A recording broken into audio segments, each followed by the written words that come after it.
guys, get them back! It was a morning that will haunt Jannie Coverdale forever. My life has changed completely.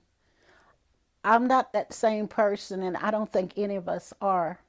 On April 19, 1995, Coverdale's grandsons, 5-year-old Aaron and 2-year-old Elijah, were killed when a truck bomb ripped apart the Alfred P. Murrah Federal Building in Oklahoma City. About a third of the building has been blown away. We got around there was no building, no daycare center, no nothing. And I remember screaming. I left my babies in the building. 168 people died in the attack, including 19 children. Coverdale says until that day, it never occurred to her that such heinous terrorism would be committed by fellow American citizens in her own backyard. And it dawned on me, an American did this. That's when the anger set in and the hurt, because I felt betrayed. 15 years after the deadliest domestic terror attack in U.S. history, terror experts and law enforcement authorities warn homegrown radicalism is again on the rise. The tone and tenor of the rhetoric, the anger, the assessment by some that their government is in fact the enemy, it is similar to what we saw before 1995.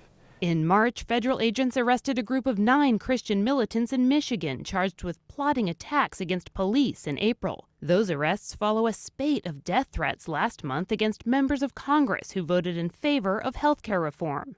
You turncoat son of a... I hope you die.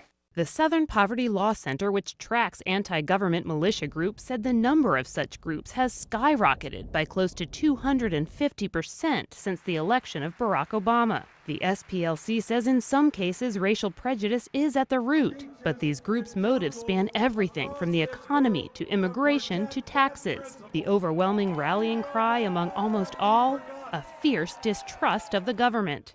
When angry people are arming themselves and speaking about their government as the enemy, a rational society should be concerned about that. Law enforcement officials say they are concerned, but a recent FBI bulletin assessed the likelihood of violent conflict as low.